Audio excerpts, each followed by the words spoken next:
I'm here in Jackson Hole, Wyoming, where the Fed Chair Jay Powell just gave his highly anticipated speech on the economic outlook. With policy in restrictive territory, the baseline outlook and the shifting balance of risks may warrant adjusting our policy stance. Powell is more worried about risks to the labor market. He's worried that the economy might be slowing down more than officials had anticipated. And so even though he acknowledges that tariffs are showing up in inflation, the labor market is now a bigger worry. While the labor market appears to be in balance, it is a curious kind of balance that results from a marked slowing in both the supply of and demand for workers.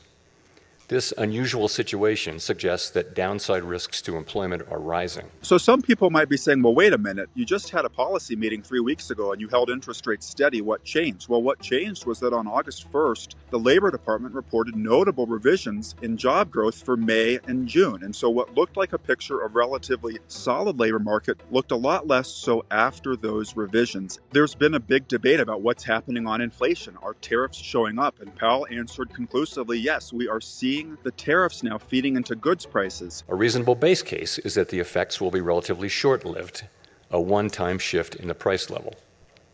Of course, one time does not mean all at once. What Powell's saying there is that it could be months or quarters before you see this filter through the entire supply chain ecosystem. All of this is playing out on a backdrop of intense pressure from President Trump and his senior economic advisors who have been badgering the Fed to cut interest rates. But I would say there's a note of caution here in Powell's message, which is be careful what you wish for. Risks to inflation are tilted to the upside, and risks to employment to the downside. A challenging situation. A slowing labor market may lead the Fed to cut interest rates, but it isn't necessarily something that Donald Trump would be happy about.